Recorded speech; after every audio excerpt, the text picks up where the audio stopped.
Greetings. Welcome to In Conversation with Trevor, brought to you by the Nyaradzo Group.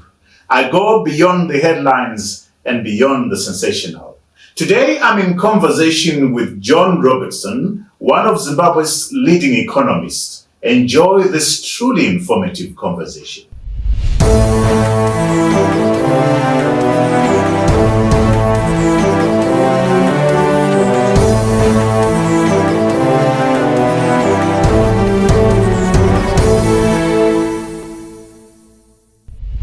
John MacDonald Robertson, welcome to In Conversation with Trevor.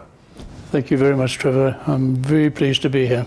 John, you and I have known each other for over 35 years. At least. And you were, from 1978 to 1984, the economist and then the chief economist for First Merchant Bank.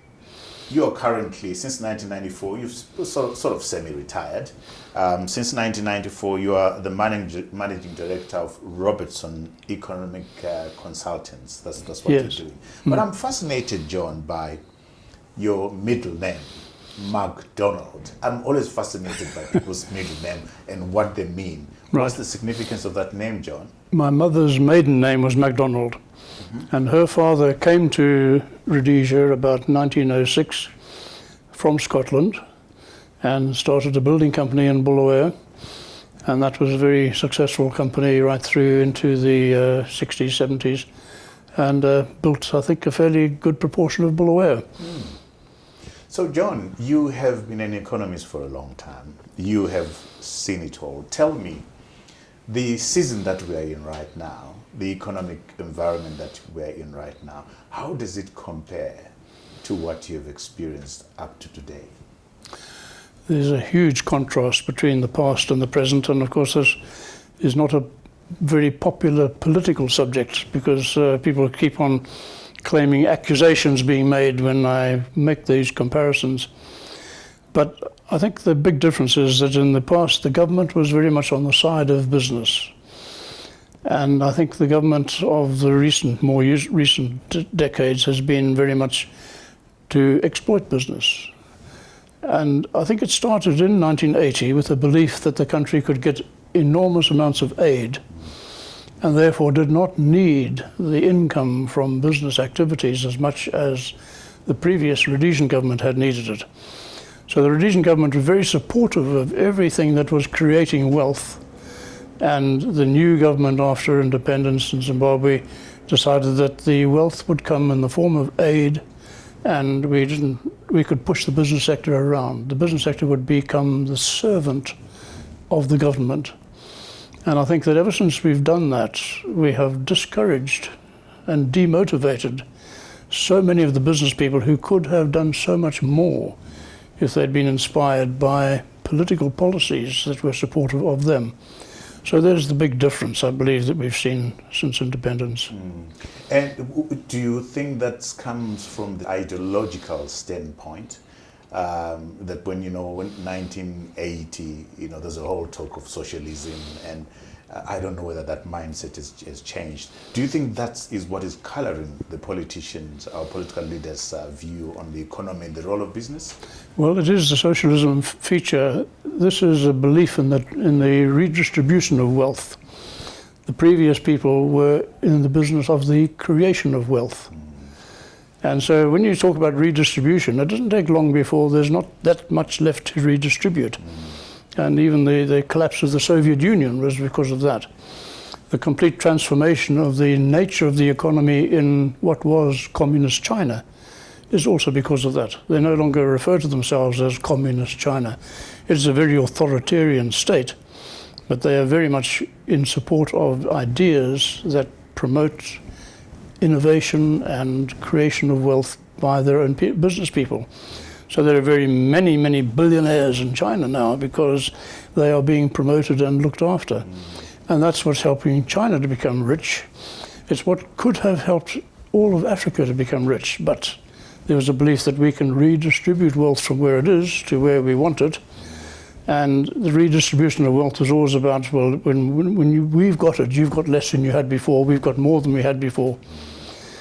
But this is a misinterpretation of the nature of wealth. Wealth is not the money. Wealth is the ability to make the money. And therefore wealth can be summarized as ability. And if you've got the ability, you can make more. And so if you teach me how to do something, I have gained knowledge and I maybe will be able to increase my own wealth afterwards. But you, having shared your knowledge with me, you've not reduced your own wealth. You've still got it. In fact, you might have even acquired a new skill of teaching other people. And so you've increased your wealth. It's ability.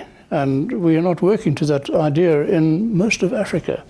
But I'm afraid since independence here, it has been sidelined. And of course, you'll remember Robert Mugabe stating right at the very beginning, this is to be a Marxist-Leninist economy. And so the redistribution of wealth was the main purpose of this. And they saw that as the function that they had to serve. And therefore, now if you're in the right list of approved people, you could get whatever you wanted. And it was yours by entitlement because of the political philosophy that went with it.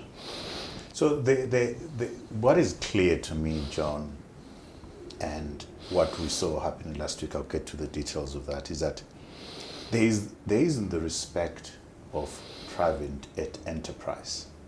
No. The realization that private enterprise, left alone and empowered, can create wealth. Yes. You can then look at how you distribute it via taxes and that kind of stuff. That's right. But the priority ought to be to allow private enterprise, private initiative, creativity, innovation resides within the private sector, not within the government. The Yes. government's role is supposed to be to create an enabling environment. Absolutely. But we're not seeing that enabling environment. No. Is that the right way? That's exactly the right way. Government should be facilitating what the business sector can do. But in this country, we see the government trying to take control. And you can see it now in the mining sector, trying to start up very big mining enterprises that will become government-owned. And the capital being subscribed to build this is also said to be from government. Now, government wants to be in control.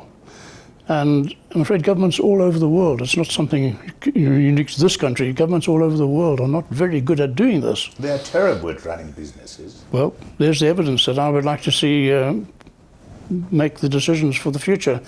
Let the business sector get on with it. Let the people who can take initiative, take those initiatives and get on with the job. And government is simply saying everybody can do everything, so whoever we give this job to, they will be just as good as anybody else. Well, there are massive differences between the exceptionally talented people and the rest of us. So you find those talented people, get them to do the job and allow them the headroom they need to grow as big as they know how to grow. We should not be putting limits on people. And this is one of the things that they did in this country when they said, look at all these very successful farmers, we must limit them. And from now on, farmers will be much smaller and you're not allowed to have more than one of them. And all these constraints so that hundreds of thousands of people can all be farmers. Well, ever since we did that, we've been importing food. Yeah. Yeah. And this has been a very, very costly mistake, which has not been fixed. We still have it. Yeah.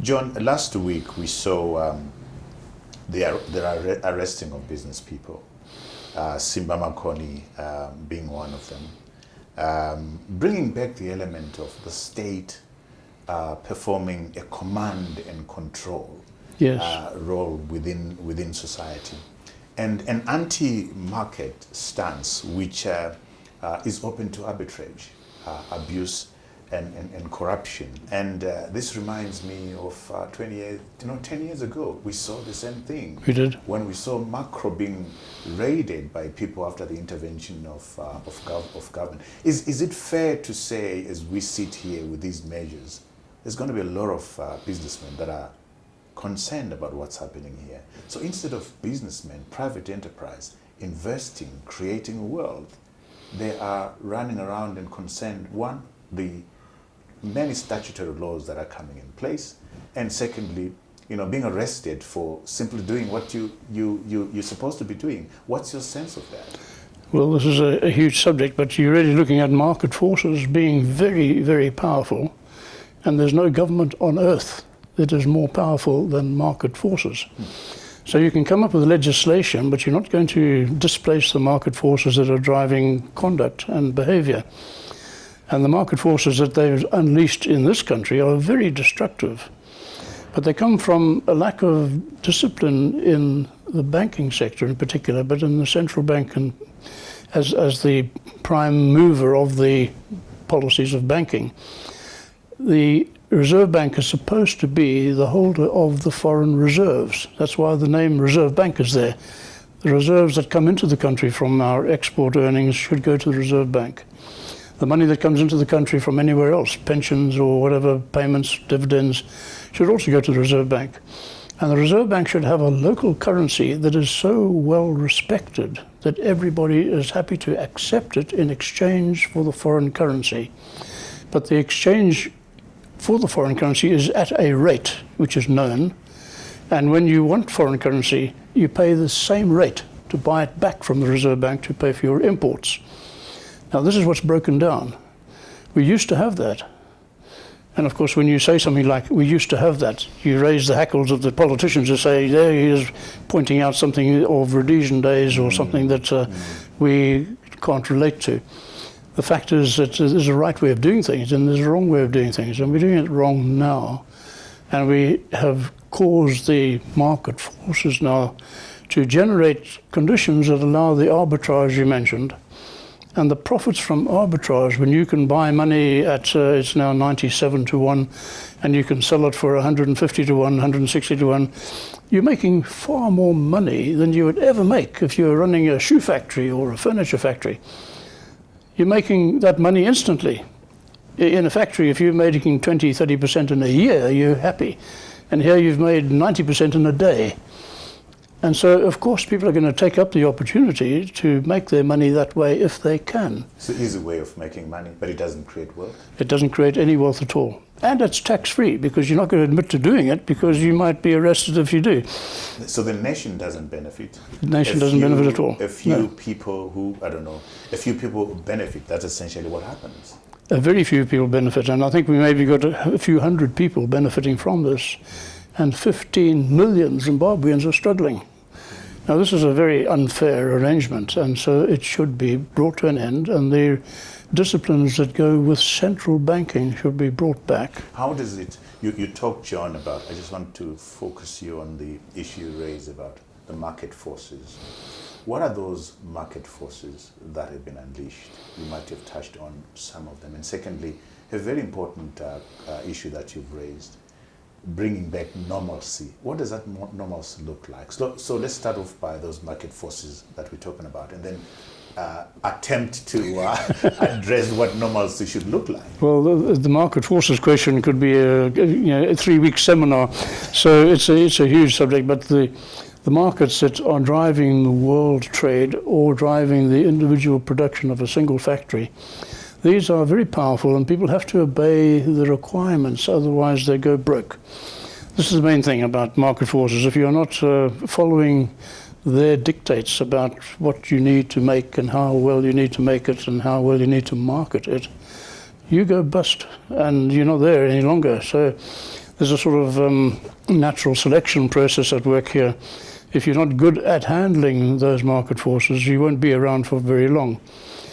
Now, the people who say, but hang on, we can slide off the edge here and use market forces in a different way, those are the ones who are now breaking the rules, breaking the law probably, and doing the destructive things which are not creating wealth. But for them, it's a very profitable thing. And so if they can justify it by saying, look how much money I've made in spite of the fact that I've not made anything useful, but look at what's in my bank account, this becomes very narrow, very selfish, and absolutely unhelpful to the welfare of the country. So I'm afraid we have cultivated a great many of those people. It's not a huge number, but they are holding the rest of this population to ransom. And I think something needs to be sorted out so that people now have to earn their money, make their money by making something that people want, something they can sell, and working to the rules that say, if you're not doing something useful, you're not going to be there long. And those are the rules that used to function here, and they're not functioning now. And what does normalcy look like? I think there's a lot of people who are 35 years old who must be excused for thinking that what we're going through right now is normal. What does normalcy This normal is look like? what you pointed out, a very dangerous issue here. We have a whole young generation who do not understand what just plain honesty might be, because they feel if they can get away with something, that is honest enough for them, and meanwhile it is at somebody else's expense.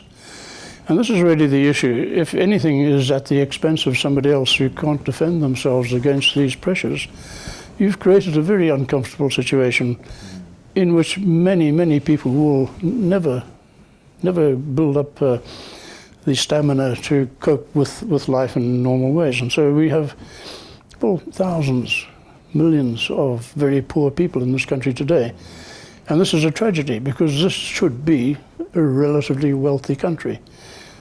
This was one of the most developed countries in the whole of Africa until 1980. And now we are right at the bottom of the list.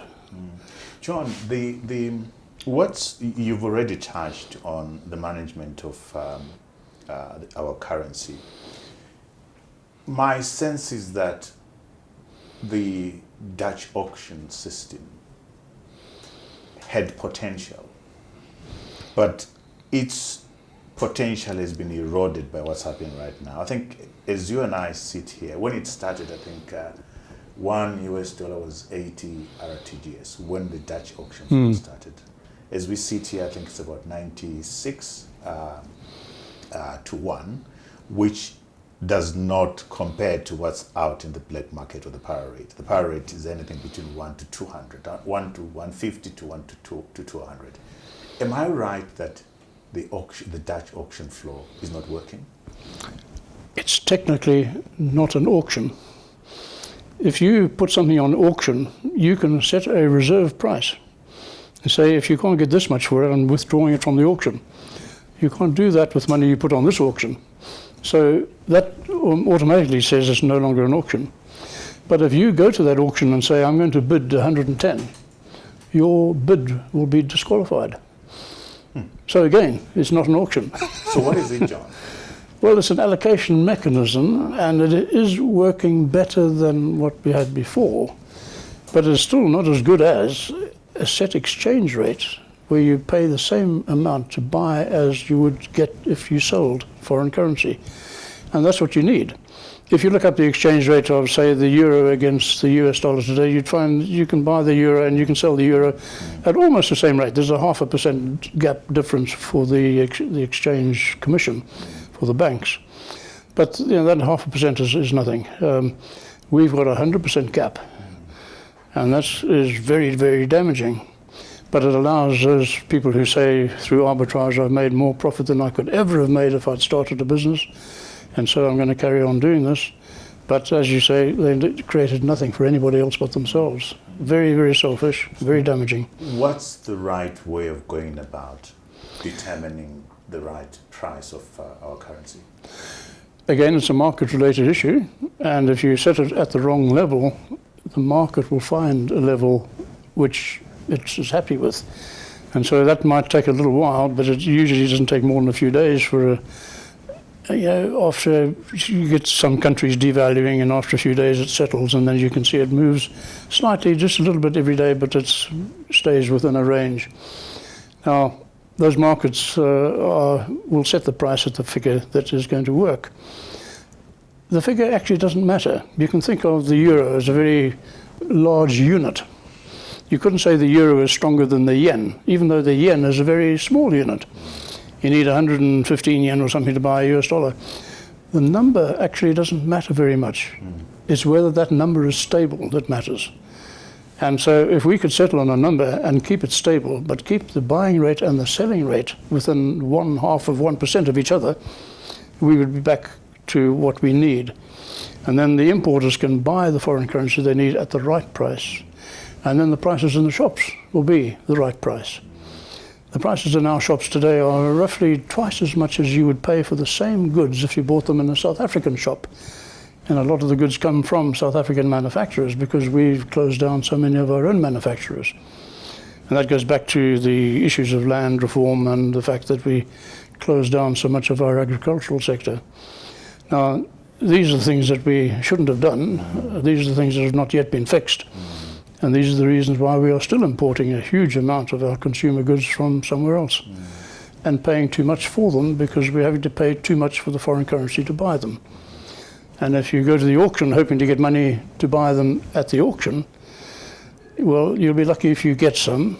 And if you do get it, it'll probably be only a third of what you need. And the other 2/3 you've got to buy on the black market and pay more for. And the probability is you're going to sell all of it as if you'd paid for all of it on the black market, because people say the market will handle that price, so why should I sell it for less? And yeah, people's behavior does change. It gets worse when you create the conditions where they say, where you tell them you can make a bigger profit by exploiting me. Well, they will. As Nyaradzo, we strive to continuously bring convenience to our clients. Nyaradzo Group is proud to introduce Sawi, a new virtual chatbot assistant on WhatsApp.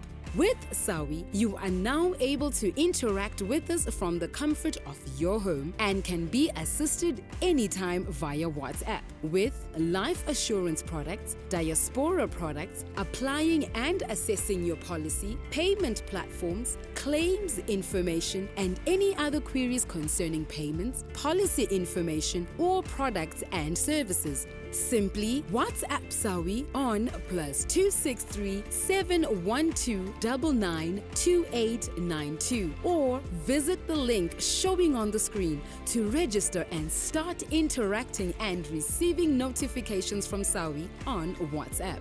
Now, join in and experience a new level of convenience 24 hours a day with Sawi.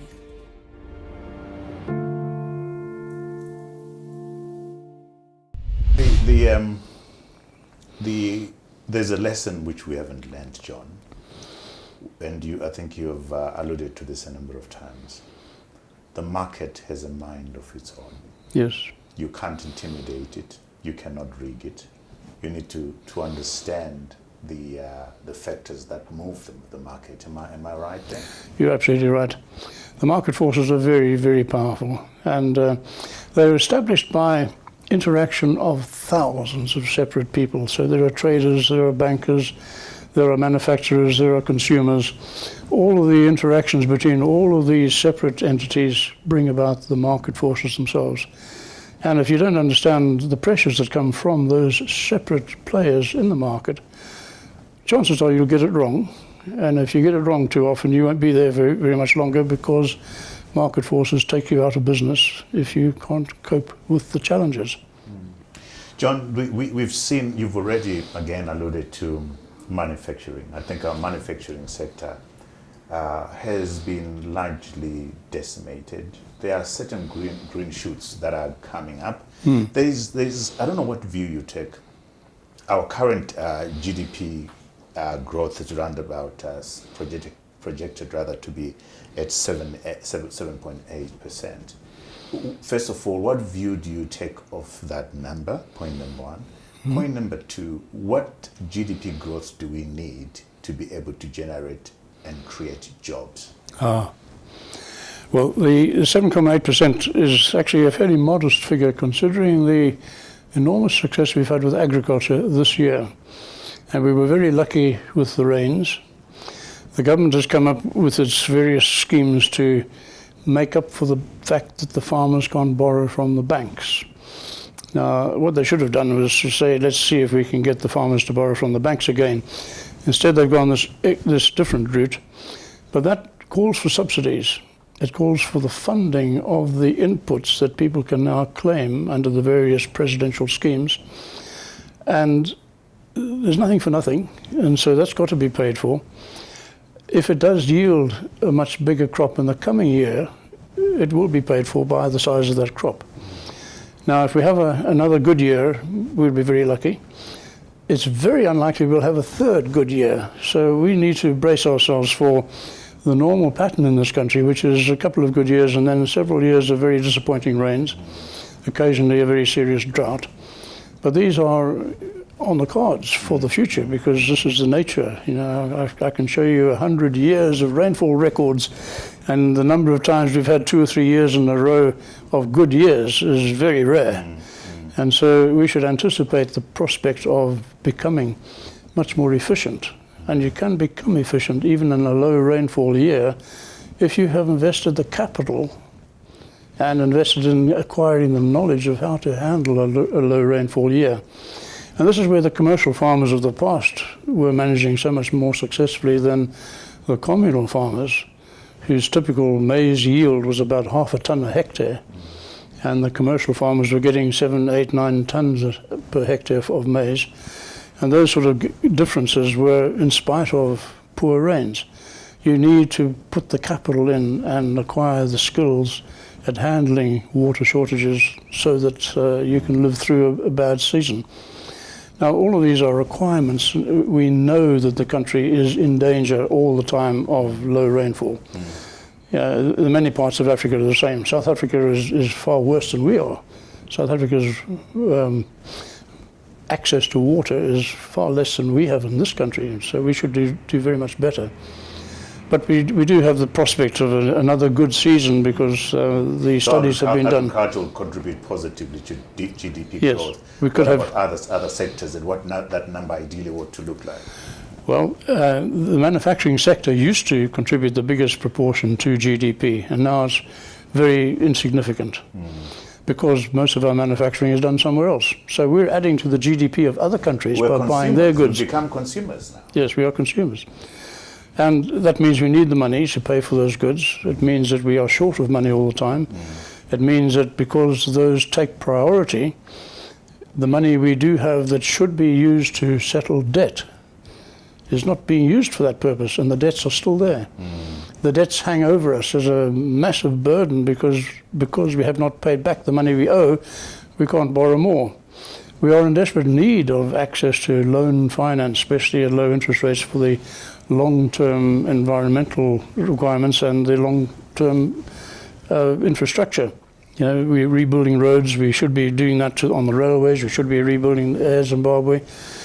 The capital to do all of those things is way beyond us now that we cannot borrow money from the international financial institutions. And we should have settled debt in the past, but we couldn't do that because we had the priority of importing food to stay alive.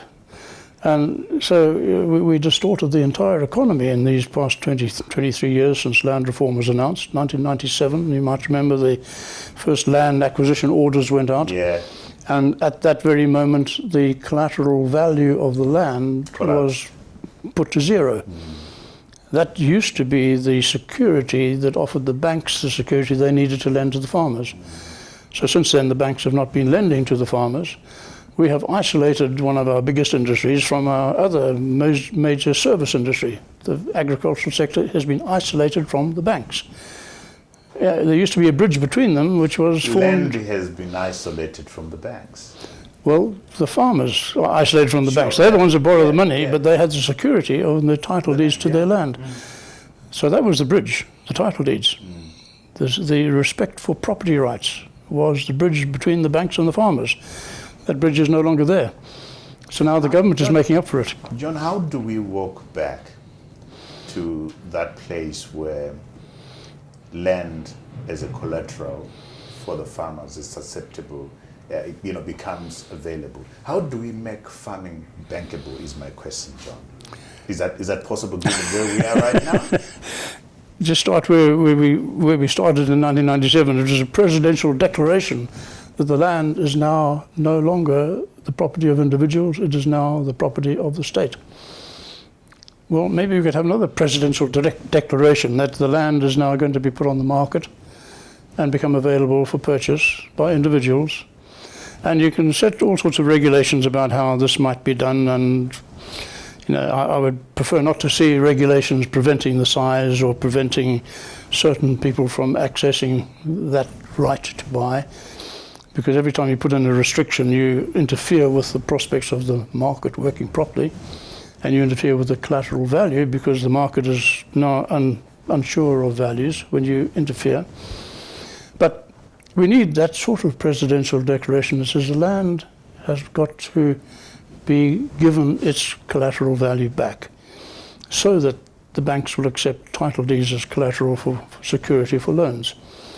Now, we gave ourselves a terrible handicap when we decided that the land should no longer have a market value, no longer have collateral value. This has been a handicap ever since. We are a handicapped country. It's as if the government is saying, look, we can see that you're in your wheelchairs and in your crutches, but we prefer that you stay in your wheelchairs and crutches because we want to remain handicapped. This is a handicap we can remove. It is a self-inflicted handicap.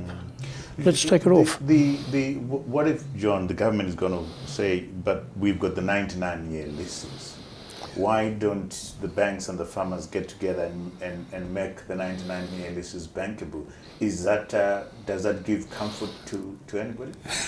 You must speak to the banks and ask them what they would expect to have to go through to get their money back from a defaulting borrower. When the borrower says, but it's not my land, it belongs to the government, they got the 99-year lease, go and see the government, see if they'll give you the money back. Well, the banks might say, well, you know, we've got now 6-7 years of court cases to go through before we might see some of the money back. And so we'd prefer not to lend anything against the 99-year lease.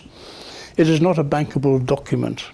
And it actually says in the lease document that the government can grant this 99-year lease to a landholder, but if the landholder in some way displeases the government, there's a list of things that they might do, we can cancel that lease in 90 days. So the banks say that means we can't trust this to be a secure form of collateral. So as far as you're concerned, the solution would be that presidential decree that says land is now should be held privately. That's your sense then? I think the land has got to become accessible to individuals, and again make sure these individuals know what they're doing. And I'd say this law of natural selection is at work again. If you acquire a piece of land and you get into debt because you can borrow against it and you do not know what you're doing, you won't be there long. And the foreclosure process will soon make sure that somebody else is now the owner of that land, and the banks will hope that that person will have a better idea of how to handle the responsibility and the privilege of being able to borrow money from the banks. John, as we sit down here, I mean that's a huge one, John, of the land issue and how you make it an asset that's available for entrepreneurs to use as collateral to expand manufacturing, expand their businesses. Yes. Farmers to borrow against that collateral, and we've got a boom. But sadly, this is where we are. As we sit down here, John, you and I were talking about where inflation is right now. It was in September, it was 51.5%, but we just got new figures now that says we're at 53.5%. So we're going in the wrong direction. We are. What's the prospect of us ever getting to single-digit inflation? What needs to be done to get us there? The parallel market, I prefer to refer to it as the black market for the foreign currency, that's done most of the damage. And that's where the prices have come from. And it's these people who can make the arbitrage profit or adding to the costs that everybody else has to face. And so all the service providers are adding to their costs. If you're trying to get onto Wi-Fi or pay for your car insurance or whatever it is these days, even your medical aid benefits, all of these are costing more than they did before because the value of the money is going down because of this arbitrage opportunity from some people. We need to discipline the market in that way so that that part of it is taken out. But government has also added to a lot of the costs. I mentioned earlier that the government wants to be in control of business, and they're wielding this control by making it necessary for all businesses to have lots of licenses and permits, all of which need to be renewed. And even a mining company that used to be able to peg a claim, and that claim was theirs and to develop as they saw fit, they now have to re-register that claim every 2 years, and that costs a lot of money because it's per hectare of the claim. Now these are all adding to costs, and these are all part of the inflation. And adding to costs is giving government a revenue from these license and permit fees, but a lot of the people working for government to exact and extract these fees from businesses are people who whose job is not important to the country. They're contributing nothing to the welfare of either the companies or the citizens of the country. They are simply there saying, I'm getting a salary because I can charge a fee, and therefore I've got a job. And that's a job that is actually not necessary. So the government employs a great many people who should not actually have a job because it's not contributing to the country at all. But that is a form of control and a form of interference in the business structures, which means that it discourages new investors. A new investor coming in now would say, it's better to join the informal sector where the restrictions are fewer, the licensing requirements are zero because they don't know I exist, and I can disappear completely if they look for me, and so I'm not going to pay taxes. I see that Zimra wants to increase the number of small and medium enterprises to become taxpayers, saying that the withholding taxes are higher, and so if you become a normal taxpayer you'll pay less tax. But most of those small and medium business enterprises know that they would need maybe half a dozen, maybe a dozen separate permits and licenses in order to get past the government inspectors, and then we've got a whole different raft of inspectors from the municipality. You say, what about us? You've got to pay us so that we can do your health inspection and this and this and this. So all of these are adding to the costs, and they're discouraging the investment. So you related this to the creation of jobs. The creation of jobs, you can imagine, here we are, November and December this year, another 350,000 young people will leave school. Wow. They will be looking for jobs in competition with the 350,000 who left last year, and the 350,000 who left the year before that, and the 350,000 who left the year before that. They are mostly still looking for work. So you add up those and you've got more than 1 million young people under the age of 25 who have yet to find their first job. It is daunting, John, isn't it? It is daunting, but you need investment. Investment creates jobs. You've got to attract investors. We've got to make the conditions in the country... Local investors and foreign investors. Absolutely, all kinds. The local investors, the people who have the knowledge now in this country are saying, I could do it, but I'm going to go to Zambia, I'm going to go to Botswana and do it there, because look at all the restrictions here and what I face there. I can start the business in a couple of days in Zambia, I can go to Botswana, and the government will even say, we'll help you pay your salaries for the first 6 months. And the conditions that allow you to start a business there are so much more attractive than they are here. We keep on talking about easing the ease of doing business restrictions, and they say, look, it takes slightly less time now to register something. But that's not the point. Why do you have to register that? Why are there so many separate registration requirements? Most of these should be abolished. Simplify the process of people who want to create businesses, enterprise and jobs to get in and do that, and then you tax them down the line, isn't it? That's the way to do it, and if they employ a lot of people, you'll tax them as well. And they will be buying goods, they'll be sending their kids to school, they'll be bringing up their families properly. Today, you can imagine most of these young people who can't find a job, you can bet your life they'll still become parents. What are the prospects of them bringing up children in a good way when they themselves haven't yet found a job? You know, the business of becoming a parent is the most responsible job on earth, and the one for which you need the fewest qualifications. And there they are, they're going to become parents, but the children that they produce are going to be a burden to this country for years to come. So we've got generations of problems ahead of us because of what we're doing today. And we've got to work very hard now to improve the investment climate so that we become an attractive option for people to come here, and a very attractive option for the people who have the knowledge here to stay here and do it here. Are you hopeful that we will ever be able to improve the investment climate? If I can persuade government to back off, cancel a lot of the permit requirements and license requirements, you know, and government to say, look, we want to make a friend of the business sector, not a servant of the business sector. It appears, John, that the ill discipline is really focused on the government. Yes. And that if the government got disciplined, got out of the way, realized that they can make more money by allowing more entrepreneurs to get in and create jobs, we will all be on our way to the bank laughing very hard. I think that sums it up perfectly. They have to get out of the way and let us get on with the job. There are people who know how to do it. We've got remarkable people in this country, and they are constrained all the time by saying, what should I do to avoid the consequences of doing what I have to do? So, and another negative number, John. CZI just reported this week that exports have dropped by 61.9%. Compared to, and that is again attributable to the negative role of the government, which yes. is the 40% surrender requirement to exporters. What is it that we needs to be done to ensure that with more exports going out, more manufacturing happening for exports to happen, create jobs and that kind of stuff? What needs to be done?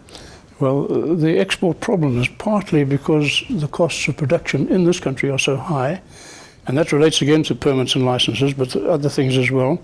You mentioned getting allocations on the auction. You might be allocated money now, but the prospects of it arriving within the next 2 months are not very good. So you might be back on the black market buying so that you can keep your production line running. Because if you've got workers on the production line waiting to put things together, but the materials are not there, it's costing you money and you can't make the goods. But when you do finally make the goods, it's cost you so much to have downtime on your production lines that when you try to sell them abroad, the people in the other countries saying, but we get them cheaper here from our own manufacturers, why should we buy yours? Our costs are too high because we have added to costs through these inefficiencies. And so we are now no longer making competitively priced goods. And you can even import some goods in this country, import them, and they charge you less for them than you'd pay for the ones made down the road in our own factories. Sure. My sense, John, is that once the capacity to manufacture has been eroded, and once we've gotten into the habit of importing stuff, detergents and everything else, bringing that back again is a Herculean task. It certainly is, and that's why you need to inspire the people who know how to do it with the confidence that they need to do it. It takes an enormous amount of confidence for them to be the ones to say, we know how to do it, and we're prepared to make the commitment to do it here. A lot of the people say, we've got the commitment, but it'll be to do it somewhere else. And so making them want to be here, and you know, I know lots of people who say they'd rather live here than anywhere else on earth. And I know lots of people who've moved to South Africa saying, if only I had my Zimbabwe labour force instead of the one I've got here in South Africa, I would be making a mint. And they miss this country enormously, and I think we would get a lot of them back if we changed the conditions to say, you are not only welcome, but you are going to be celebrated on your arrival because we need you so much, and we are going to make it certain that you will get on with the job and do it properly. But that means a very conducive investment environment for them, which is not here right now. They do various listings. The World Bank does one of the ease of doing business listings, and we are near the bottom. We're among the worst in the world now for attracting investors. And there's several of these, and they all put us at the same sort of level. There's only half a dozen countries worse than Zimbabwe at attracting investors. Now, we could fix that. We could look at the countries that are near the top of the list and say, those are the policies we need. Yeah.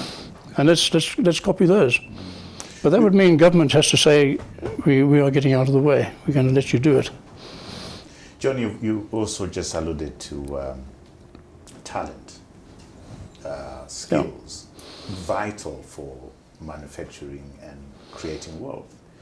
I get a sense that I had a conversation with Tinashe Rodzi, who is the head of PwC, and he tells us that they are facing pressure. Young people are leaving the country. Chartered accountants, we train them very well. They leave. I'm getting similar reports. We are losing young talent. We're using young people who are leaving because of the environment that you and I have just described. Is that your sense, that we are back to losing good, talented manpower right now? Yes, very much so. You can see even age differences. There's the different strata and age groups in the country. There's a couple of missing levels. But you could put this back over the years. How many people that were trained here became a free gift to neighbouring countries? I mean, if you look at the South African railways and the South African banks and the South African retail sector, South African hotels, you'll find Zimbabweans everywhere.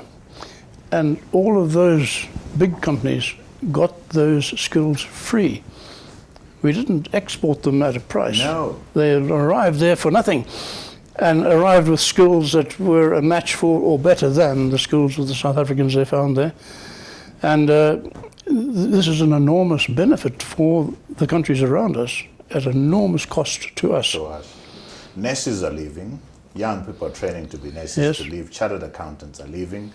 People with skills are leaving. That can be good for the economy. It's extremely bad for us. And to rebuild the skills we've lost, you can imagine 5-year apprenticeships and things like that. It takes an enormous amount of money. We used to have the facilities at our polytechnics and that sort of thing to have the apprentices go for these 6-month courses in the classrooms to make sure that they got all the exams done properly. A lot of those are now out of date. If you were to go and look at the equipment in the polytechnics now, you'd find it's not up to scratch, and if you learn how to do the job on that, you would be behind what people are doing in other countries. We need to reinvest in the capacity to train people. Now, that used to be supported by the manufacturers. Manufacturers I used to work for one of them, and they would fund the polytechnic with the right classroom equipment so that when the students arrived for the lectures, the machinery was there.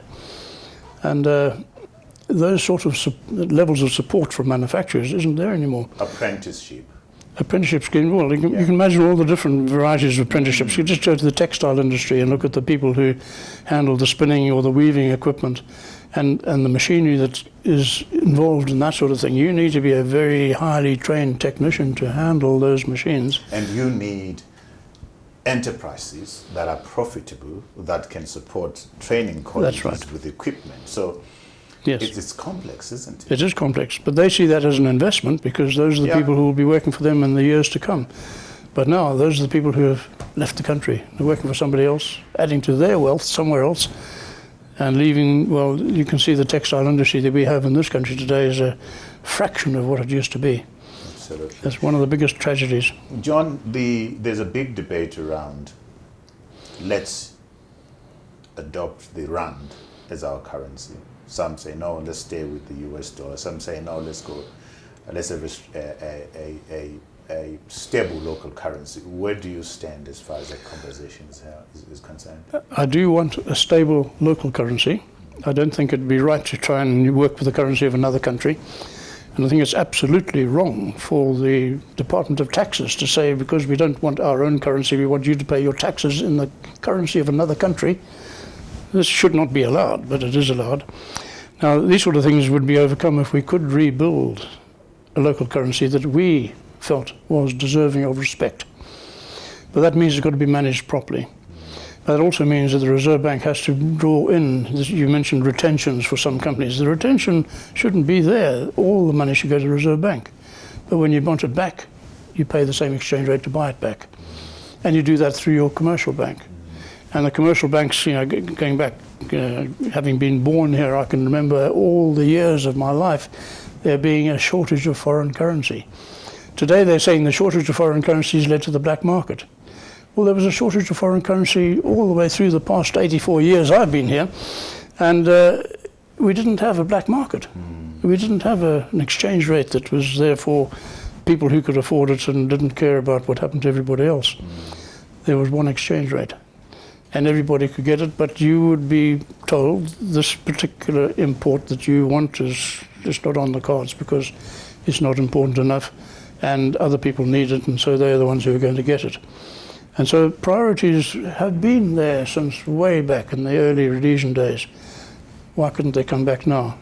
We did have a very good way of allocating foreign currency. The foreign currency allocations and import licenses that they had during the UDI days. It was very difficult to work with, but they did work. and they kept the country going. It came down to discipline, and the discipline needs to come back.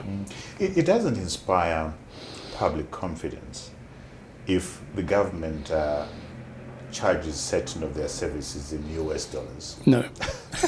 Passports. If the tax department says you've got to pay some of your taxes in US dollars, it does not inspire confidence in the local currency. Am I right? Absolutely. This is an evidence that our own authorities do not trust our own currency. Now, there's a good message for you. If they can't, we certainly can't. So we do need to rebuild the stature of our own currency back, so that people are happy to accept it. And you need notes that are of some useful value. I mean, a $50 note is worth, 30 cents? And if you have to pay for lunch, you need a shoebox full of them. We need $1,000 notes. If you go to Japan, you'll see 1,000 yen notes, 5,000 yen notes, 10,000 yen notes. They know the yen is a small unit, so they have notes which are a large number on them. That's not a danger. And you can see the Japanese economy is very sound. Yeah. It's not a problem for them. It should not be a problem for us. If that's where our exchange rate settles, we need notes that are respectable, and we do not need to be rationed these notes as we are today. If you want some of them, you can go only once a week to get some more, or go to your ATM once every day or so, but limits, and these limits should not be there. Should not be there. As I was driving here, John, I saw fuel queues. Yes. Fuel queues are back again. What's happening? I think this is an allocation process again, and the money being allocated for fuel imports seems to have been held back enough to make some people say we can't pay for it, so it's not being delivered. Having to wait for the money that was knocked down to you at the auction, having to wait 2 months to get the money, means that supply chains break. And I think this is one of the breakages we're seeing today. John, the Minister of Finance is currently consulting to put together a national budget. If you were occasion to speak to the Minister and speak your mind in terms of what ought to be in that budget, what would be your 5 key issues that you'd say you want to see in the budget, John? Well, I need notice of a question like that. But yeah, the first thing I would say to Minister Ngubia would be, look, put land back on the market, and this will give us billions of dollars worth of credit that will become accessible as loans from the banks. The banks today have been disabled by the fact that the security that they need is not there. The banks are not lending much of the money that they get on deposit. That is allowing the government to say, well, put that money in the Reserve Bank and we'll use that to fund the subsidies for the presidential input schemes. And so we don't have to sell treasury bills to fund the subsidies. Okay, but there's another distortion. It's the banks are releasing this money at almost no rate of interest at all. And the rates of interest, by the way, are much lower than the rate of inflation. So the banks are further discouraged from getting into business by saying if we lend the money at the rates of interest laid down, the money we get back with interest is less than the money we lent in the first place. So land would be a big thing. What other issue would you say they should do? All these licenses and permits and restrictions and the approvals you require from government for all the separate commissions that exist out there. If you want to start a business, you've got to get past the Environmental Commission, who is going to charge you a percentage of your total project. So if you've got a $100 million mining project, it's probably going to cost you $4 or $5 million to get a piece of paper from the environmental guys that you're not going to cause some environmental problem. And that's enough to say to some companies, let's not bother. We can make the application and we'll file the application somewhere and maybe we'll come back another day. But in the meantime, we're not coming with our investment. So land, those small taxes, what other issue would you want Norbert to have in his speech? Well, we are very heavily taxed as a population because there are far too few taxpayers. So I'd like to see the Minister change completely the conditions surrounding employment. And I think that we have a very hostile labour law structure. And the workers have all the rights and the employers have all the obligations. And I don't want to see. I'm not a right-winger in the sense that I want to see the workers nailed.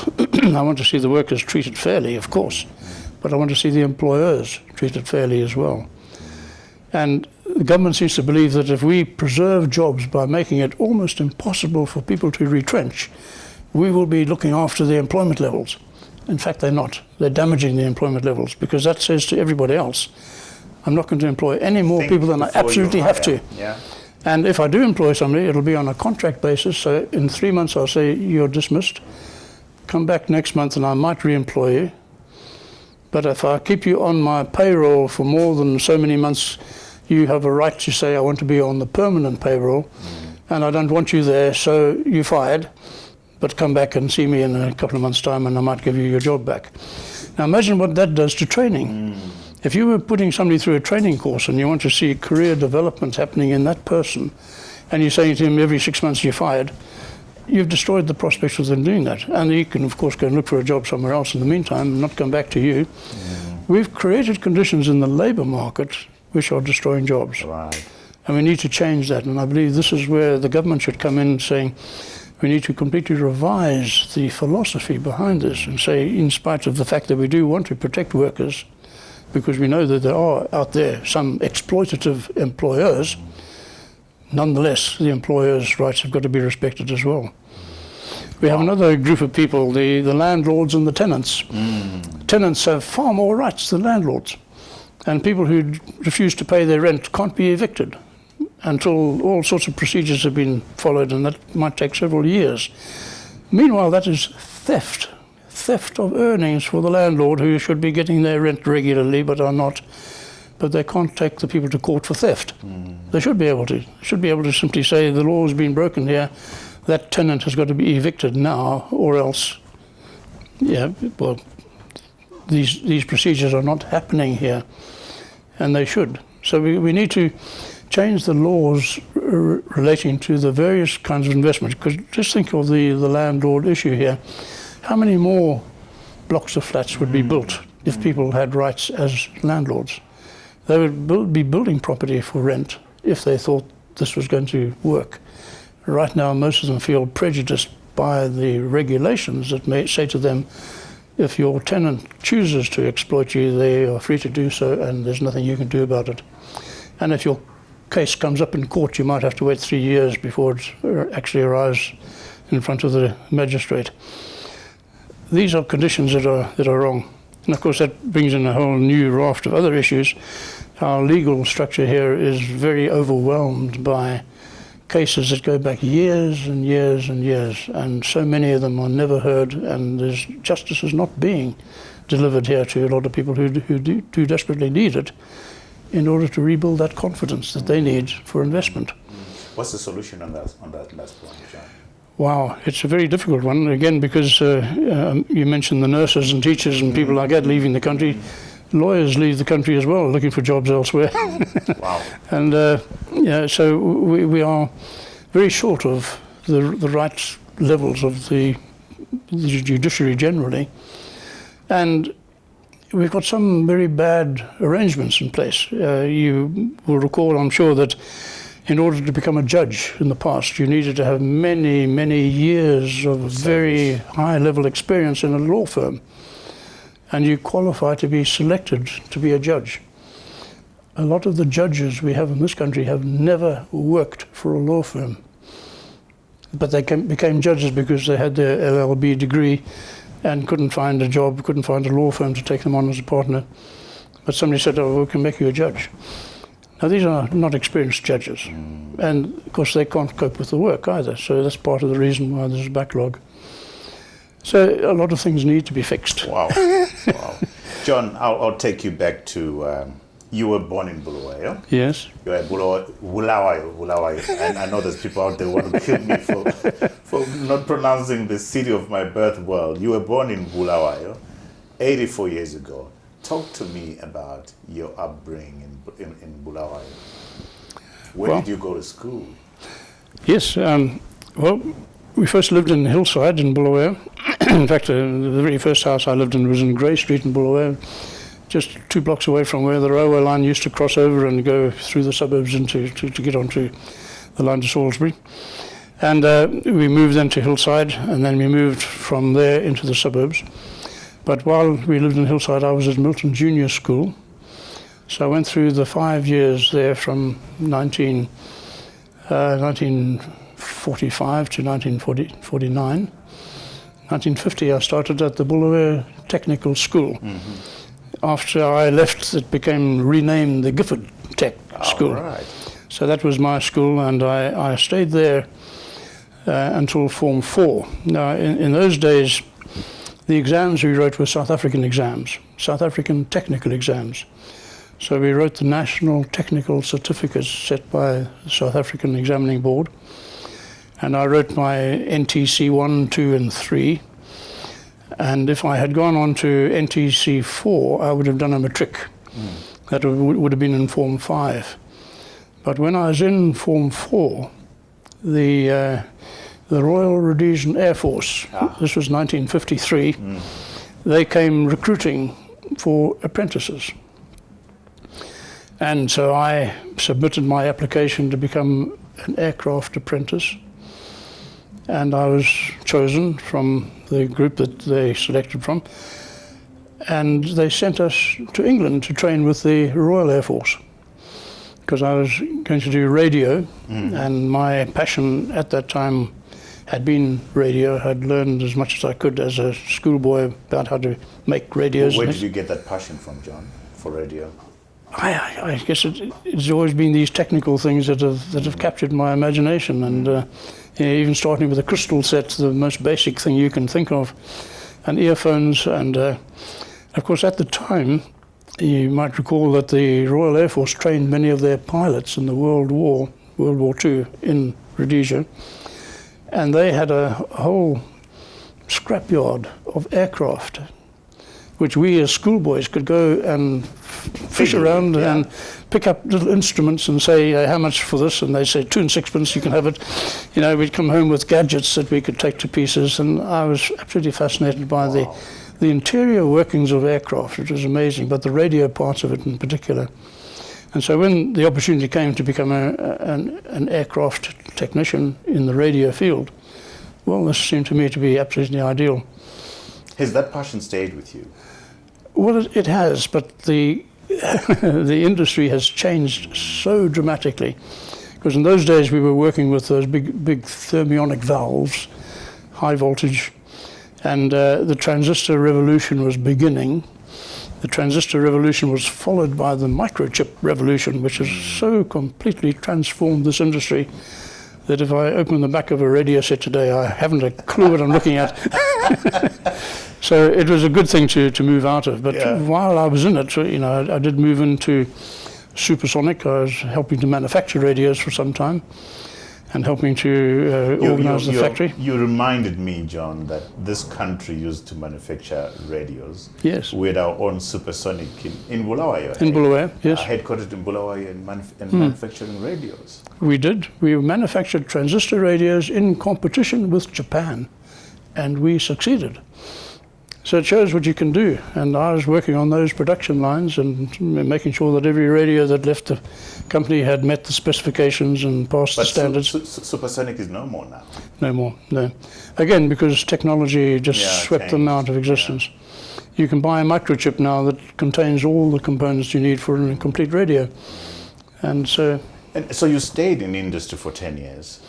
Yes. And then eventually you registered with the University of Rhodesia and Nyasaland. I did, yes. To study economics. Talk to me about that. Well, yes, I decided I needed to change because of these technical things happening.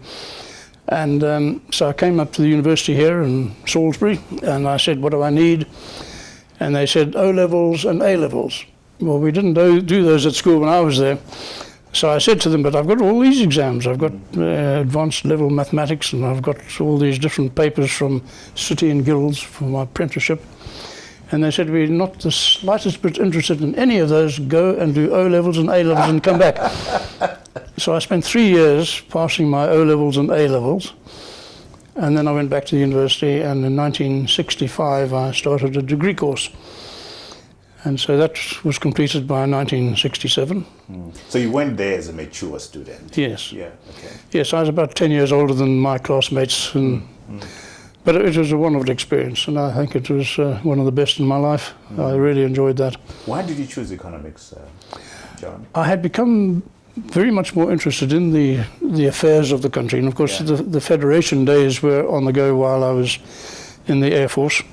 I didn't remain in the Air Force because, in fact, in England I got rheumatic fever, so they decided that I should be given a medical discharge, and they sent me back to Rhodesia, and then they formalised the medical discharge when I was 18. So I then had to start another apprenticeship, and that's when I went back to Bulawayo and completed my apprenticeship with one company, and then I joined Supersonic after that. Okay. But while I was doing those things, I had actually started a little society in Bulawayo to do debating of the political issues. And so we were able to draw in the ministers from the territorial governments of Rhodesia, Southern Rhodesia, Northern Rhodesia and Iceland. And then we were able to draw in the League of the Student Parliamentarians, yes, called, eh? League of Student Parliamentarians. We decided we should give ourselves a name that would suggest why you were there at the meeting, to learn about politics and to hear the debates, hear the arguments made by these different politicians, and quite often senior civil servants as well, about why we should be doing it this way and this way and this way. And of course, the Federation became a little bit difficult when Zambia and Malawi took exception to Southern Rhodesia getting most of the benefits of Federation. And I was very critical of the politicians of that time, because I said, if they had not been so greedy, if they had allowed the capital of the Federation to be in Lusaka, and if they had allowed... The Federation might have lasted longer. It might still be here today, yes. And it was a useful collection of countries with different characteristics. But it broke down after 10 years. And those are the same years that we were debating all of these very same issues in our little society. Right. And we did a lot of things. We visited Lake Kariba while the Kariba Dam was still being built. We travelled around the country to look at things and to be guided by politicians again on why they thought we should know about this and this and this. And all of that taught me that really the subject that is of most importance is economics. Right. And so, and you served, John, your longest, I suppose, as, like I said when we started, or maybe before I go there, John, you then, 1970 to 1978, joined the Herald. Yes. As a journalist and then financial editor. Yes. And talk to me about that period of your life. Well, this was a very interesting opportunity that came up. The Herald had discovered that their then financial editor had been spying for the British under UDI conditions and revealing various facts and figures, and they had to fire him, and I think they put him in jail for a while. But in the business section of the Herald, people moved up and left a space at the bottom, and so they simply said, we have a vacancy for a financial correspondent. And so I applied for that job. I was working at Supersonic at the time, and they asked me to write a couple of editorials, and they seemed to be happy with the way I put things, so they said, well, the job's yours, and come up to Salisbury. So that's when I moved from Bulawayo to Salisbury. And well, they were fascinating years, because they were the last years of UDI. Independence hadn't yet come, and it was punctuated, of course, by call-ups, because although I had been given a medical discharge from the Air Force, I decided I could sign up for the sort of work that the police reserve did. But that rapidly became deployments out on actual areas where, convoys and, again, working in communications, because the radio connections, again, they said you can be a radio operator and you can look after the equipment. And so that's what I was doing in the police reserve. For how long? Well, those were those 10 years I was with the Herald. Okay. And so those years Well, they were difficult, and I think most of us would prefer to forget them. The war years were agonizing. But then I heard the yet-to-be Prime Minister, Robert Mugabe, saying, when I take office, I will take over the media. And I thought, now's the time to look for another job. And then you were fortunate enough and you joined First Merchant Bank as economist and then chief economist. Yes. What was your highlight? That's where you and I got to know each other. We had lots of lunches, and we did. You used to be the person that was my sounding board when I came in as a young financial and economic group reporter. What were your highlights, John, as the chief economist for First Merchant Bank? Well, it was an amazing time, because at that time, of course, the bank had been isolated from the banks of the rest of the world because of UDI, and we didn't have correspondent relationships with banks elsewhere. The bank was actually started by Anglo-American to handle the financing requirements of their mining companies here. And so when 1980 came, that was a time to go to the rest of the world and say, here we are, and this is what we can do. And so together with the managing director and quite often the Anglo chairman, who was also chairman of the First Merchant Bank, we travelled everywhere. So Britain and America, of course, were first targets, and we used to go to the IMF meetings as well in America. And we then quickly built up good correspondent banking relationships with German banks, Dutch banks, Swedish banks, French banks, and even a Danish bank. And so I was able to visit all of these countries to take with me my perspective on the country and how things were going, and how we were hoping things would get a lot better quite quickly. And of course it was rather discouraging most of the time, because government at that time was saying the business sector will now kowtow to the demands of the government. And so we had to tell that to these correspondent banks, that we're under these constraints. And therefore, but they were still very supportive. A lot of the money that was available to the country at that time was made available by correspondent banks, who would say to the banks here, we expect you to find the local customers who can borrow that money and pay it back. And so the banks had an enormous responsibility to select from all those applicants looking for loans and make sure that every one of the projects that they had in mind was sound and worthy of support. And then we could get the money from abroad and fund them. And so a lot of the development that happened in the 1980s was funded by international banks.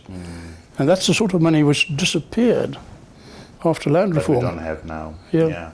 And currently you are the managing director, like we said, since 1994 of Robertson Economic Consultancy.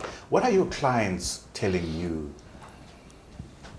they are uncomfortable with? What would they want to see? What are your clients wanting from you? They're really looking at an analysis of where we are and what might be the policy mixture of the future that might affect their profitability or the challenges that they face. And of course a lot of these challenges are in the labour field, and a lot of them are in simply remaining up to date technically, and can they get the latest equipment in so that they can remain a match for the competitors we have elsewhere. And a lot of it is to find ways of assuring their own directors that they're not wasting their time. But it's got to be said that all of this is uphill, and there's by no means any business that is simply saying it's plain sailing, we can make whatever we want to make with no restrictions here.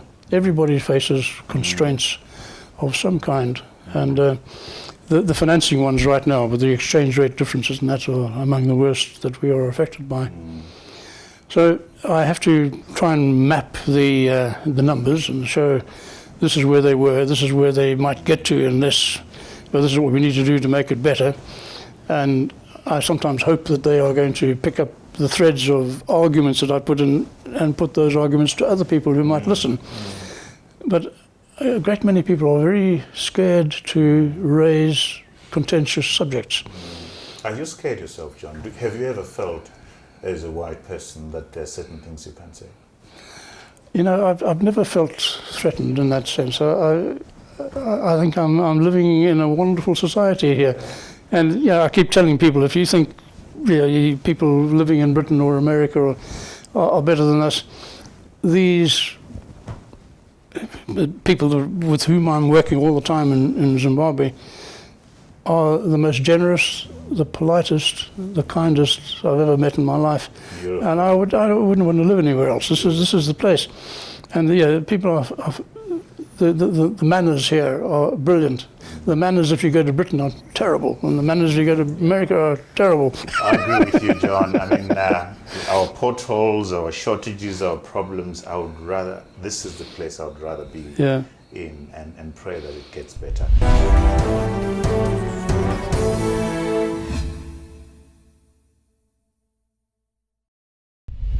John, our viewers who are all over the world love books.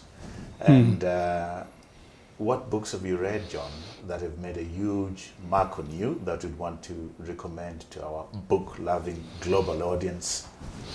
Well, I brought 3 with me here. You're right. So if I can show you these. I did mention earlier the nature of wealth, and I made the point that wealth is the ability to make the money, Right. not the money itself. That's the origin of wealth. Yeah. All right. And so this is one of the books. In fact, I had to borrow this from somebody to bring it along. But one of the books that changed my understanding of the nature of wealth, and I'd thoroughly recommend it to anybody who can get hold of a copy. The Origin of Wealth by Eric D. Ben Hooker. Is that how you pronounce it? The Radical Remaking of Economics and What It Means for Business and Society. Oh, beautiful. Excellent. And the next one? The next one is a book that I was able to contribute a chapter to when it was written. But it was written by the South African Foundation, the Harry Oppenheimer Foundation. Right. Is that the Brenthurst Yes, Foundation? Okay. Brenthurst Foundation.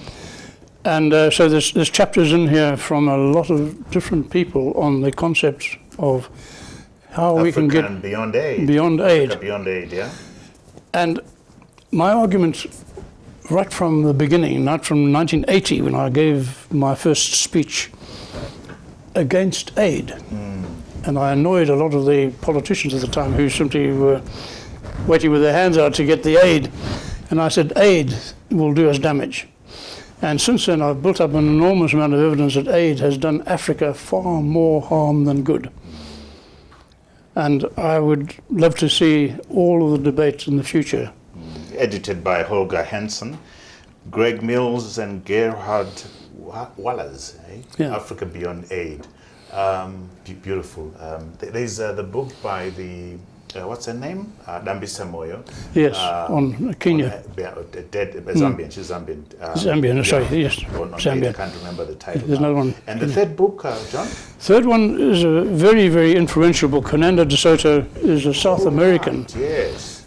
From Chile, and he picked up the fact that when property rights were being developed as a result of the end of the feudal system in Europe, and that's a very complicated story because it gets into religion as well. The Reformation is important here, and when the Reformation happened, other things changed, and then ordinary people, not the aristocracy, not the royal families, ordinary people could become the buyers of land.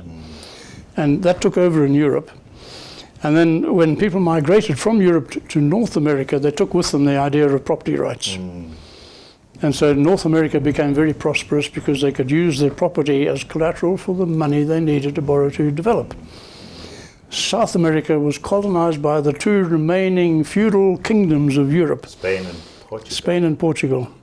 So they took feudalism to South America. And the difference in the wealth of South America compared to North America comes to that fact. The Mystery of Capital. Yeah. Hernando de Soto. Yeah, I've heard so much about this book. I've not yet read it. John, thank you so much for the books, but also for creating the time to join us in conversation. It's been a great pleasure. Thank you, Trevor. Your life, like I said, I've known you for 35 years. You have been a big player in the economic debates in this country, sharing your perspectives and shaping a lot of people's outlook as far as the economic issues are concerned. So, John, thank you so much, and we wish you all the very best with your Consultancy. Thank you. Allow me, John, to tend to our viewers in Zimbabwe, all over the continent, all over the world. Thank you so much for your support of this show. And remember, we are a weekly show. We are out on Mondays on YouTube at 7 a.m. Central African time. To ensure that you don't miss out on any of these quality conversations, we invite you to click on the subscribe button and subscribe. We've gone a step further and created podcasts for you. If you scroll down, you'll find a link to our podcast for your listening pleasure. So until the next quality conversation, cheers to you all.